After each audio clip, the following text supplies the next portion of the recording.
Hi, my name is Richard, and I have a crippling addiction to Amazon. Wait, am I using that intro? Well, I do have a bit of a problem with Amazon, admittedly. So, I got some Amazon packages. I have been ordering quite a lot of stuff lately. And with Amazon orders comes Amazon boxes. And with boxes comes a need for box cutters. And I've been losing these quite a lot lately. Now, these aren't exactly expensive. You can get them for about 80 cents a piece when you order them from Amazon. They usually come at a minimum of about 10 per pack. So for $8, problem solved, right? But solving the problem caused by your Amazon addiction by buying more Amazon and more boxes seems a bit, So instead of buying my way out of the problem, I figured, why don't I print my way out of the problem? This isn't exactly a complex design. I mean, at its core, you're basically talking about a shell to hold everything, the razor blade itself, and the actual holder that holds the blade. It was easy enough to recreate in CAD. There's this little detent on the end, there's a notch over here, there's obviously the actual cutout for the blade itself. All in all, it's a pretty simple thing to design, and so I thought, why don't I just make one myself? And I'm happy to report that on my first try,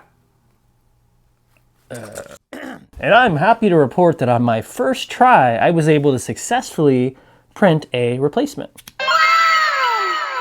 I said these were about 80 cents, and the blades themselves are about 7 cents. And while I have been losing the holders quite a lot, the blades are another story. These have been living in my toolbox for quite some time now, and since I always put them back where they belong, unlike the actual holders, I still know where to get these. Now, you might be thinking, but Richard, filament isn't free, and you'd be right, but it is pretty cheap.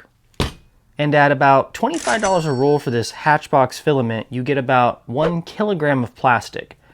And this print, for reference, was about 6 grams of plastic. So $25, 1,000 grams, that's about 2.5 cents a gram. At 6 grams, that puts this at about 15 cents. And remember, I said that the one from Amazon was going to cost me 80 cents. So instead of having to rebuy these, I can print my own for 15 cents. And the replacement's costing about 7 cents, meaning in total, this is about 22 cents. Now, these Amazon ones did come with blades, so that's 80 cents for the whole thing. But 22 versus 80 cents, you can already see there's a significant cost savings. But the main thing is, I don't go through these super quickly. Sure, I do lose them on occasion, but I've probably been going through this exact pack of 10 for about a year or two now. That was the whole reason for buying these replacement blades in the first place. I thought, well, while these are cheap, I don't want to just keep buying these and throwing them away. So I can get these really cheap replacement blades and keep using these forever. Or until I lose them, at least. But now, since I can just go ahead and 3D print my own replacements, I can actually probably go through this whole box. And I would say they're fairly sturdy, but let's try it out. All right, first let's test out the original from Amazon. Oh yeah, man, this thing is crap. What's that? Oh, I do have to put a blade back in it? Fine. Yeah, I guess I gotta do a fair test. All right, I got my little base cardboard here. I have another box I can cut on top of it. Certainly works. And now for my plastic replacement. To be honest with you, I do have a little bit of hesitation because I was like, man, this is plastic. I don't want this to shatter on camera and prove me wrong, but that's not the right way to view this, is it? There we go. Works, I'd say. No complaints. I mean, this definitely works as intended. Like I said, I think the tolerance for the blade to actually slide into the holder is a bit too tight. It's a bit hard when you're dealing with actual real-world parts with your 3D prints, because normally between two separate parts, if you give yourself about 1/5 of a millimeter, that's plenty of clearance to work with. That's a tight friction fit, so I know that at double of that, 0.4 millimeters, I'm not going to have any problems with parts fitting into one another. But when you start to introduce existing parts, you have to consider the fact that your plastic actually comes out smaller than you actually designed it, both because of shrinkage or just from misprinting alignment. And so I usually have to give another 0.5 millimeter tolerance for real world parts. I would probably add like another 1/5 of a millimeter, and I probably will do that to the file so it's ready for in the future.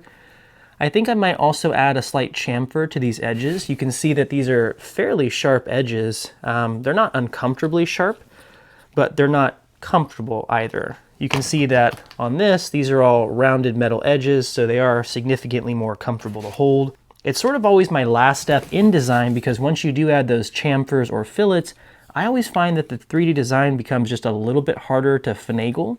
So I like to keep the model as simplistic as possible while I am working on it. All right, so I went ahead and came into Fusion to add that additional tolerance, and it looks like I actually did have a little bit of error when I modeled this. So when I take that top layer off, you can probably see what the problem is. Here is the razor blade placeholder, and I actually went ahead and modeled in all of the various like cutouts and holes into the razor blade just to keep it as close to the real thing as possible. But as part of that, when I used it as the cutting tool, the razor blade actually left a little bit of an artifact here. So this, or rather I should say this, is the difference between that 0.5 millimeter tolerance I added for real world parts, and it only added it to the top half here and not the back half, hence the problem I was have with sliding the blade into place. That's easy enough to fix. I can go ahead and just extrude that out, and boom, problem solved. So that's that added tolerance there I was talking about. And I will go ahead and add an additional chamfer to all this as well. When you are trying to print this thing, you don't want to have a severe overhang. What I mean by that is if you chamfer this edge or add a fillet that's too steep, you're going to end up with a lot of overhang the printer is going to struggle with. So a good rule of thumb is actually to maintain a 45-degree angle change when you add these fillets or chamfers. I think I like the look of that 0.5 millimeter. That seems pretty reasonable. And so I think I'll go ahead and add that all around the corners of the print. So that's the only changes I wanted to make between the actual feel in the hand and the actual tolerance, once again, from that razor blade. I've went ahead and fixed that, and now this thing's ready to go. And as you can see, I'm actually printing these in an orientation you might not expect. And the reason for that is because of the internal holes. So again, it all goes back to overhang. This red box here is just a modifier to supports.